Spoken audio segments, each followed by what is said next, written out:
Well, I guess you could call that a disaster. The Seahawks losing 31-10 to the Bills at home, a 3-game losing streak now at Lumen Field. What all went wrong for the Seahawks as they fell to 4-4? We're going to be breaking it all down in our post-game edition of Locked On Seahawks.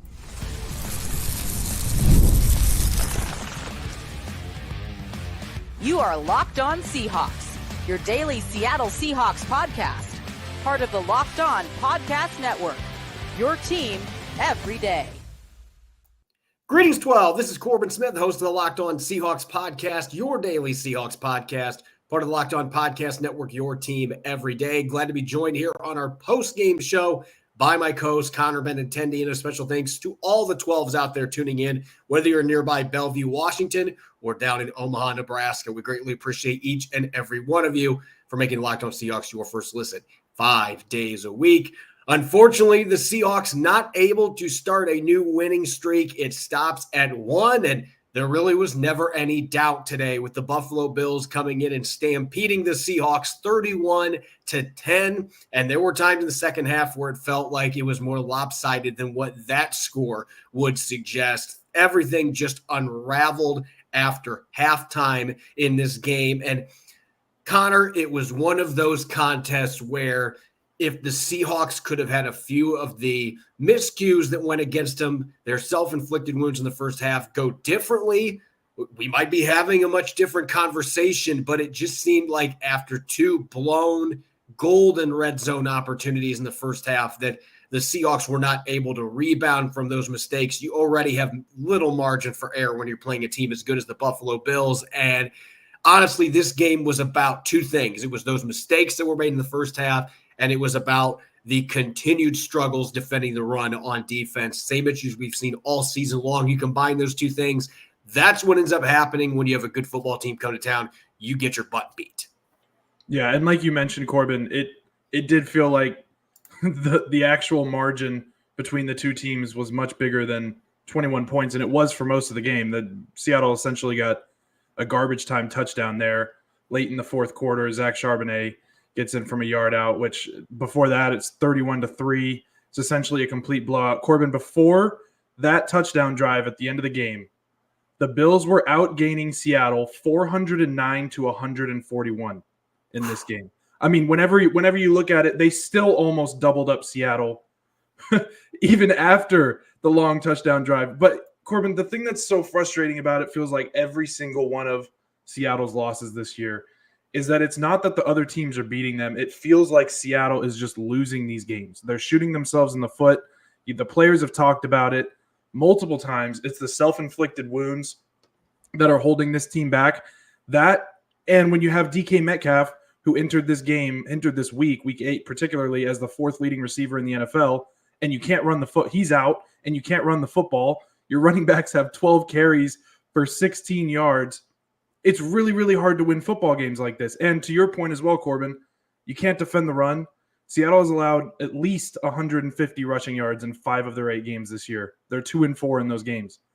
It's brutal. You have some of these things. The formula right now to beat this Seahawks team is just too easy. It's too easy. It's literally just sell out on the run until Ryan Grubb abandons it and then just get after Geno Smith. And on the opposite side, if you can take away Seattle's run game, which most teams have not had a problem doing, they become one-dimensional. Geno has to do straight drop-back situations. This team's not that hard to defend when it comes down to that. And that's really what this game displayed. Buffalo was by far the better football team. What's so frustrating about a game like this, though, these are the worst kind of losses when you had opportunities to potentially go into halftime leading. And that's exactly what the Seattle Seahawks had. They gave up a touchdown drive to the Bills right out of the gate. They went 3 and out in their first 2 offensive drives. But then the third drive, Geno Smith goes out 9 for 9 for 94 yards. He was perfect all the way down the field. Seattle gets to the 2-yard line. Ken Walker III slips up behind the backfield because, oh, guess what? There's multiple defenders that are in the backfield when he gets the handoff, loses a yard, and then the next play, Connor Williams uncorks a snap that I don't think Zach Edey could have caught. It was so far over Geno Smith's head. And they lost 19 yards in that play. It would have been worse if Ken Walker wouldn't have recovered it and somehow picked up a bunch of yardage after he picked up that aborted snap. But they ended up getting a field goal in that drive. And then Josh Jobe on the next possession intercepts Josh Allen. It's the first pick Allen's thrown all year. When that happened in the press box, I thought, okay, they've got that turnover that they need. They're going to be inside the 10-yard line. This is money. Well, then Geno Smith gets stepped on by Connor Williams on 4th and goal at the 1-yard line and trips and falls on his duff. And it's a turnover on downs. It's one of those embarrassing plays that you can't imagine seeing in an NFL game, but it happened. And look, if Connor Williams would have stepped on him, Anthony Bradford probably would have tripped him up. Like, that's just the way that this game was going. That's how that play went. But they end up with no points when they started at the 7-yard line of the Bills on that drive. They could have scored touchdowns in those 2 drives. It's 14-7 Seahawks. And I think we're having a lot different discussion because I just don't think Seattle was able to shake off those missed chances from the first half.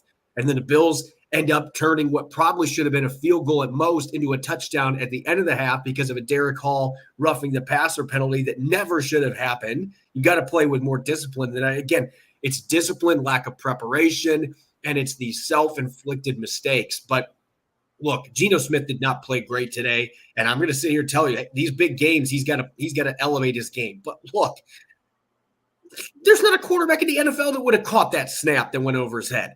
And when your center gets blown up off the ball and he steps on the quarterback's foot immediately after the snap because he gets blown up off the ball. I mean, look, there are just things that are going on with this O-line. You mentioned it, 12 carries for 16 yards from the running backs. I don't know how Seattle gets over the hump here and consistently wins games if they can't have any semblance of a run game. It all goes back to the offensive line. And I think Abe Lucas coming back, as long as he's healthy, is going to help some. But there are some real issues here that I just don't know that they have the personnel to be able to fix at this point. Yeah, it just doesn't look like they really know how to play as a unit, Corbin. And it's such a tired subject. I mean, the offensive line and just the running game struggles in general this season are such a tired subject because, you know, we can continue to talk about it, and we're going to continue to talk about it because it's really the 2 biggest issues with this offense, right? Like we can't just avoid it. And to the missed opportunities too, Corbin, it's the self-inflicted wounds we talked about. Seattle had these same issues in the Detroit game with the DK fumbles, same within the Giants game, where how many times have we sat here post-game, Corbin, during that 3-game losing streak and then again today, where it's like, if this one thing happens, Seattle has a lead, and maybe it's a 1-2 score lead, and you have a completely different game in the first half going into the second half, and then your script is completely different. Instead of getting lectured at halftime about all the things that need to be cleaned up, you're saying, okay, we've got something to start with here. We can actually start to build off of this into the second half, and you have a lead. There's been too many times where this team is just dropping the ball in those key moments. It's the key moments where you have the chance to turn the tide of a football game, and they're falling flat right now. And it hurts the team. It hurts the confidence of the team. It hurts everything that they're going to try and do moving forward. And I think that it starts with the offense just being so incredibly one-dimensional. You can't win football games that way. I hate to keep pinning it on one group, but look, this is a little different for me than it was after the Giants game where I was like, Ryan Grubb, 5 carries for Ken Walker III in the game. That is unacceptable. Look, I think Ryan Grubb is a culprit for some of the things that we are still seeing, the flow of the game. Tom Brady, I got to listen to some of the broadcast film after the game while I was writing up an article, and he was pretty candid about what he thought about the offensive game plan and the way that Ryan Grubb was calling plays. So I'm not going to sit here and say that he is not part of the problem here right now. But look, I don't know how he's supposed to design a run game right now with the way that the offensive line is playing. I don't know. I mean, last week they were able to break a couple of big runs, but the Falcons, here's the thing though, the Bills were ranked 20th in run defense going into this game. It's not like the Bills were defensive juggernauts defending the run. Seattle just could not move anybody at the line of scrimmage. And everything keeps coming back to the line of scrimmage when we're looking at the offense. And I even could say on defense, in this particular game, that the line of scrimmage, I mean, the Bills' offensive line, they were just steamrolling Seattle's defensive line, especially late in the game. There were a few plays that they got knocked the entire line backwards several yards. You can't win games when that kind of stuff is happening. Football games are won in the trenches. So The defensive line has been good for a large portion of this year. That was not the case today. And then the offensive line, it just continues. It's been a broken record for 10 years for the most part. The Seahawks cannot put together a quality offensive line that's cohesive, that's got chemistry, that is able to get the job done. At least in the past, some of the bad offensive line Seattle's had, they've still been able to run the football. They can't even do that with this group right now. So that makes it really challenging to envision that this team is going to be able to play to their offensive potential. The passing game was good enough for large chunks of this game. The problem is, though, you cannot beat a team that's as good as the Buffalo Bills. You are not going to beat them when, first off, you have two slipped up opportunities in the red zone. You've got to score touchdowns on that when you're playing good teams, but also when you can't run the football at all, which 12 carries for 16 yards, 5 of those came on a play that Ken Walker III missed a pitch, picked it up, and then scrambled around and managed to get 5 yards on it. I mean, that's the kind of day that it was. They literally could not run the football. So there's a lot of things to be concerned about coming out of this game. As much excitement as there was last week with beating the Falcons, who I think are a really solid football team, all the momentum from that game is completely lost after this because you've lost 4 out of 5, and a lot of the same issues just continue to crop up. When we come back next, look, 31-10, you lose by 21 points. It's hard to envision that anybody deserves a game ball, but we're feeling generous. So we're still going to be giving out our game balls. That's coming up next here on our post-game edition of Locked On Seahawks.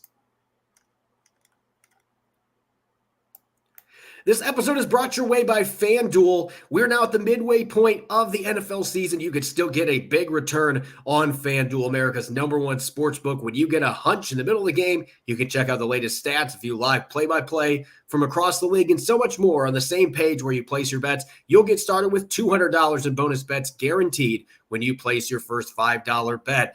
You can bet on everything from Ken Walker III scoring a rushing touchdown next week against the Rams, or Cooper Kupp being the first player with a 30-plus yard reception. Just throw in a $5 bet and you'll get $200 in bonus bets. Just visit FanDuel.com and download America's #1 sportsbook. Welcome back to the post-game edition of Locked On Seahawks. This is your host, Corbin Smith. Glad to be joined by my co-host, Connor Benintendi, and a special thanks to all the 12s who are listening in. Thank you, as always, for making Locked On Seahawks your first listen 5 days a week. We greatly appreciate it. The Seahawks falling to 4-4, and man, was it a hard fall. A 31-10 defeat at home to the Buffalo Bills, what used to be one of the toughest environments to win in the NFL. It feels like at this point, in fact, the stats bear it out the last 4 years. Road teams have just as good of a chance at winning at Lumen Field as the Seahawks do. They're 19-19 now in those games in the last 4 years. Used to be a place that was incredibly difficult to win at. Now it feels like it's routine for teams to come in and get the victory. Nonetheless, we're still going to be generous. We're going to give out game balls. There were still a few players that played solid, despite the fact that it was a really rough, ugly game for the Seahawks. Let's start on the offensive side of the football. And look, Connor, in games like this, you're always looking for just any silver lining, any sliver of positivity. And I know there was one player in particular that stood out to you that had the longest play the Seahawks had today that you want to give a little bit of love. Yeah, we're going to give one out to A.J. Barner just because he had the 20-yard catch, finished with 2 catches for 34 yards, which was second on the team behind only JSN. And look, the biggest thing is this guy's been doing more for this offense this year, Corbin, than I expected as a rookie. And I think that's one of the reasons that in a down game where not much is happening on the offensive side of the ball, your quarterback doesn't play well, your running backs don't play well, your top receiver is out. This is a good time to give A.J. Barner a little bit of love here just because 20-yard catch, longest play of the day for the offense. Also, he's been getting a lot better in blocking as well, run blocking and a little bit of pass blocking whenever they hold him in too. He's just been looking a lot better. And I do think that A.J. Barner will actually be a decent key piece for this team moving forward, both this season and in the future too. With DK Metcalf being out, I was hoping to see a much bigger game from Tyler Lockett. It didn't happen. I believe he only had 1 catch in this game on 3 targets, just couldn't get him involved. But Jackson Smith-Njigba caught 6 of his 7 targets. Several of those went for first downs on that first really nice drive that Geno Smith went 9 for 9 on. 3 of those passes went to Jack Smith-Njigba. One of them was on a tunnel screen that was beautifully executed. One of the few bright spots today for the Seahawks. I mean, that drive in general was really nice. They had 5 consecutive plays that they had passing first downs, and Jack Smith-Njigba was a big part of it. I thought he was one of the few players today that played well. And I'm not going to sit here and say that he completely elevated his game because, listen, he still didn't get to the 80-plus receiving yards mark. You're still not seeing some of those bigger plays you're hoping to see from him, but he caught most of the targets that were thrown his direction. He did what he could with his opportunities, was able to create a few times after the catch as well, including on that screen. So on a game where you're looking at very few offensive bright spots, you did get 6 catches. You got 69 yards from Jack Smith-Njigba. I thought this was overall a pretty solid effort from him. Not necessarily what I was hoping to see in this game with DK Metcalf out, but still, he played pretty well considering the circumstance, the fact that the offense couldn't get out of their own way for large chunks of this game. Going to the defensive side of the football, normally we are not the types that are going to be looking at bulk stats just to make selections for game balls, but this feels like a rare instance where, hey, you had a bunch of tackles or you had a couple pass breakups. That's sufficient enough. Yeah, on a day where there was not a single tackle for loss, by the way, Corbin, out of this defense, which is just, we won't talk about that. But yeah, Ernest Jones, again, with the A.J. Barner thing and the fact that, rookie, there's multiple factors here. Ernest Jones was probably the most sure-handed tackler on Seattle's defense today. I thought, considering he's been there for 4 or 5 days, I know it's a similar defense that he played under – with Denard Wilson in Tennessee, but 15 tackles. He had 8 more than the next closest player on Seattle's defense, Corbin. 15 tackles. Tyrell Dodson was next with 7. I just thought overall, I know most of his tackles were being made between 5 and 10 yards downfield, which is not what you want, but Ernest Jones was flying to the football today, and I think that he deserves a game ball, especially with the fact that he's only been in Seattle for a couple days. As far as my selection on defense goes, I'm going to give some love to a young defender that made the biggest play on defense for the Seahawks today. Look, Josh Jobe got beat a few times. He gave up a 35-yard catch to Khalil Shakir in the second half. He was not without his miscues. He had some opportunities in coverage that he let get away from him. But Josh Allen had not thrown an interception this entire season, and I thought the pick that Josh Jobe had, you saw the instincts that this kid brings to the table.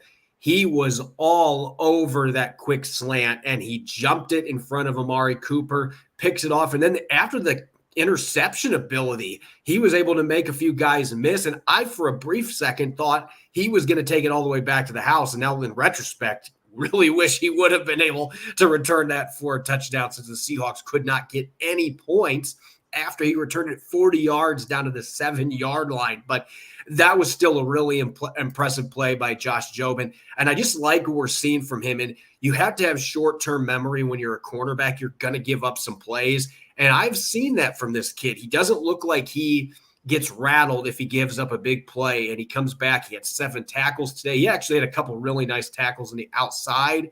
I don't consider him one of the big culprits for the run game issues that they had, but he had that really nice interception that was clearly the big play for the Seahawks on the defensive side of the football. They just unfortunately could not cash in. As for the game ball and special teams, you and I, we reached an agreement coming into this show that we weren't going to give a game ball. But look, we can audible during the show. Michael Dixon did have a couple of nice punts, and that was after he got whacked on his first punt. And I think there was some good acting there as well from Michael Dixon. But he was really the only player in special teams that I think deserves any consideration for a game ball. There were issues covering kicks. There was another muffed punt that was lost by D. Williams at the end of the game.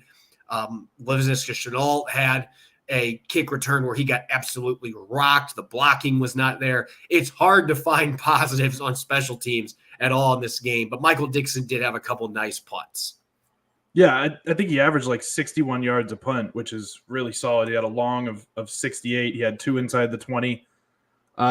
Whenever you're giving a game ball to the punter, Corbin, you know it was a bad day on special teams. But you know what? We know Michael Dixon is one of the best in the business. So, again, like the Barner thing, it's an opportunity to give somebody some love. We're not normally given love. So there you go. All right, let's shift gears now to our weekly stock watch. 3 up, 3 down. Even in the worst of defeats, which this one is up there, there's no question about it. But even in the worst defeats, we're going to look at some players that shine despite the circumstances. That unfortunately, in a game like this, you have plenty of candidates for players that are going to be looking to bounce back next week. Let's start with 3 up. And look, I'm going to go a different tangent here than normal. I'm going to throw a player here first that he's probably, this is a very competitive guy, DK Metcalf is, but you can't tell me that there's a little bit of snickering going on in the background, like, see what this offense looks like when they don't have me out on the field. And I don't know that necessarily would have made a huge difference with the way that this game ended up playing out, but who knows, maybe having him in the red zone, they score touchdowns on both those drives that ended up muffing, who knows, but not having his deep ball ability, his after the catch capabilities, just the talent that he is, this offense seemed lost for large chunks of this game without him. So DK Metcalf and his agent are probably writing this game down. Hey, this is why we deserve to be paid. Look what this offense looked like when they didn't have me on the field. There's no question that it had a tangible negative effect on the Seahawks offense. Yeah, it's really hard to win games again, Corbin, whenever you can't run the football very well and you're without pretty much your only deep threat. And DK Metcalf showed his worth today, man, whenever you don't have him out there. And you can tell that, there's been some criticism of funneling targets to DK from Geno Smith. But I think whenever you have a game like this, you have to look at it and say, this is why DK's been getting funneled targets, because we don't have a passing game that is reliable without him.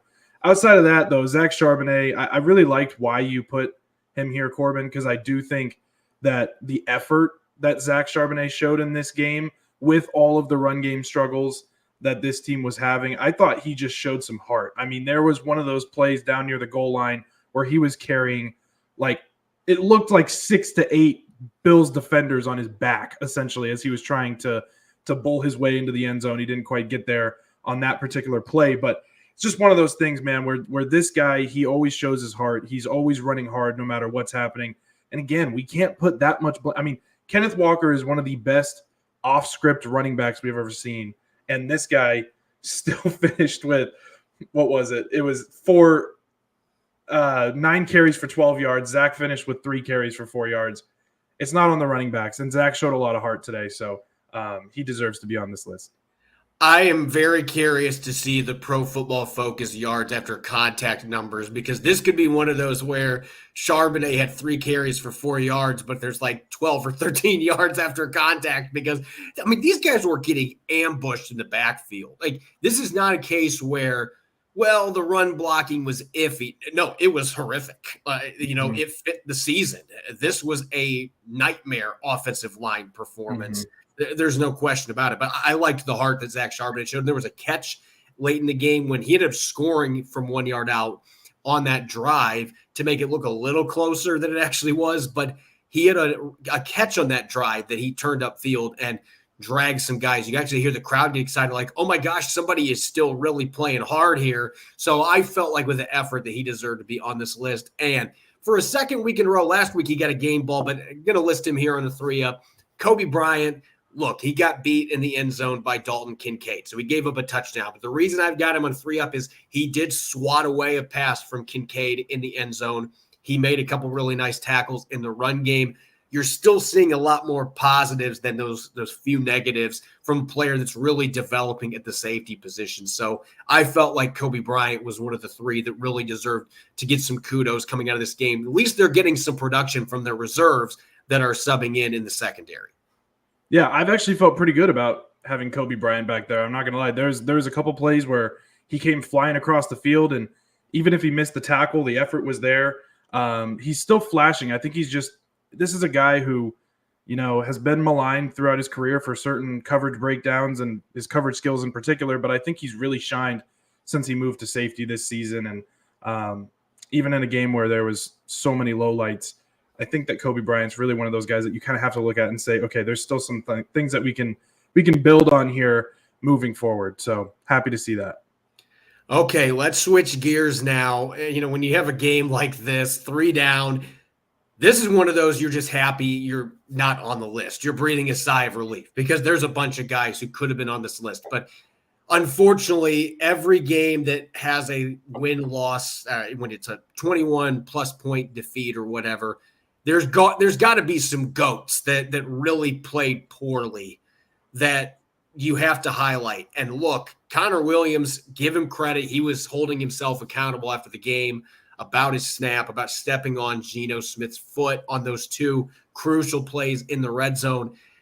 We have to bring it up, though. I mean, I expected more from Connor Williams than what they have got from this point. And I thought he was starting to turn the corner the last couple of weeks, but Ed Oliver and company were torturing him today. He was getting knocked into the backfield consistently. I think he was maybe the biggest culprit for why the run game couldn't get anything going, because they were getting so much penetration from the middle where he was at that it was just instantly blowing up runs. And Ken Walker III and Zach Charbonnet had nowhere to go. And then there were a couple other bad snaps that Geno Smith was able to reel in, but the one that went over his head, again, I don't think a 7'5" quarterback would have caught that ball.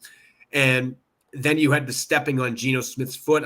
I hate to pile it on, but look, this is the NFL, and Connor Williams had a really poor performance. I thought he struggled in pass protection. I thought he struggled in the run game. This was just an ugly performance for a guy that usually is pretty reliable. Yeah, I would never make, concrete statements about somebody's health or the way that they recovered from an injury, Corbin, but you just have to wonder how fast he came back from that complete, essentially knee destruction that he had. You have to wonder if that quick recovery, if there's some strength deficiencies going on there because he hasn't looked great in the run game, but then just the mistakes today. I mean, you could argue that he single-handedly caused an 11-point swing in this game because Seattle only got 3 points when they could have had 14 out of those first 2 red zone trips. Those are brutal. And I told you before the show, Corbin, I think that was probably the worst snap I've ever seen. It's at least up there with the worst snaps I've ever seen from an NFL center of all things. I mean, you don't see snaps go that high very often. I understand it was raining. Probably the first thing that came to my mind, Corbin, was Connor, which I'm Connor too, but Connor, you're not in Miami anymore, man. Like, it's going to rain here. You're going to have to really, really strap down that ball and make sure that thing gets in Geno Smith's hands. It's going to be slippery. It's going to be wet sometimes. But just disappointed. It's one of those things, and he's probably not going to land on this list very often, Corbin, but today he did.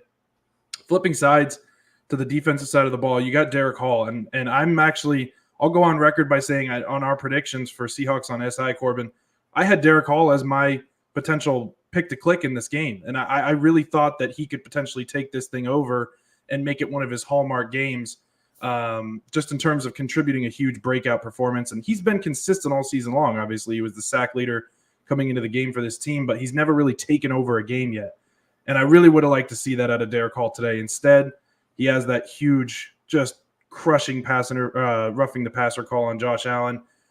Causes a lot of issues between him and Jarran Reed. That's not the first time Jarran Reed's had an altercation like that, by the way, on the sideline. Just a tough one from Derek Hall, and I'm really upset that he didn't have a little bit better of a game because I think this was a golden opportunity for him to make a big impact in a hugely important game. There were also a few times in the second half that he got knocked off the ball against the run, which he's been pretty solid against the run in the last 3 or 4 games compared to a lot of his teammates. But he had issues today. The Bills tackles, they were driving the ends, the outside guys off the ball consistently. They were driving everybody off the ball. The offensive line for the Bills looked like a different class in this game. It looked like varsity going against JV at practice at times.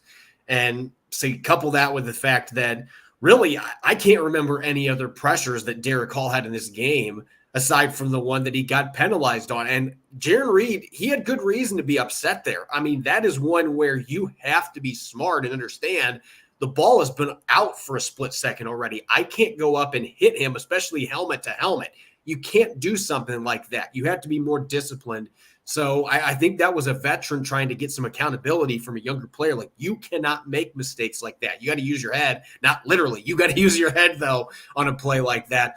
And as far as one other player that I want to mention, and this is more just about expectations. When you don't have DK Metcalf in the lineup, I really thought that we were going to see a little bit more from Jake Bobo in this game. When he got targeted, he was able to make catches. He did have one first down reception, but just very quiet. And it felt like there were a lot of plays where he was on the field, but you really didn't know he was. He was a non-factor for most of this game. And I thought he was going to be one of the guys that was going to be able to step up in this game and be able to pitch in for some of that production you lost as DK Metcalf being out. It was a golden opportunity for him that unfortunately was not taken advantage of.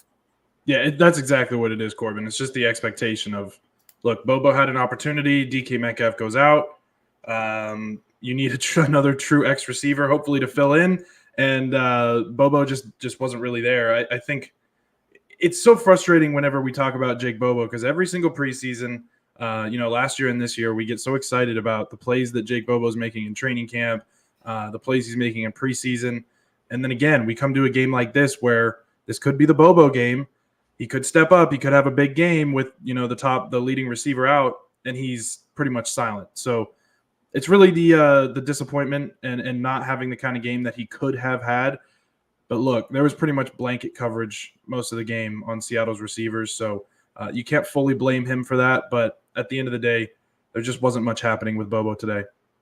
As always, you can follow me on X and Threads at Corbin Smith NFL. You can follow Connor at CJohn Benintendi. Make sure to subscribe to Locked On Seahawks on YouTube and wherever you get your podcast to make sure you don't miss a single episode. Coming up tomorrow, I'll be rejoined by my co-host in crime, Rob Rang, and the two of us will dish out some Monday musings after revisiting the film, some in-depth takeaways, offense, defense, special teams coming out of Seattle's ugly 31-10 loss to Buffalo. Enjoy the rest of your Sunday night, and thanks for listening in. Go Hawks.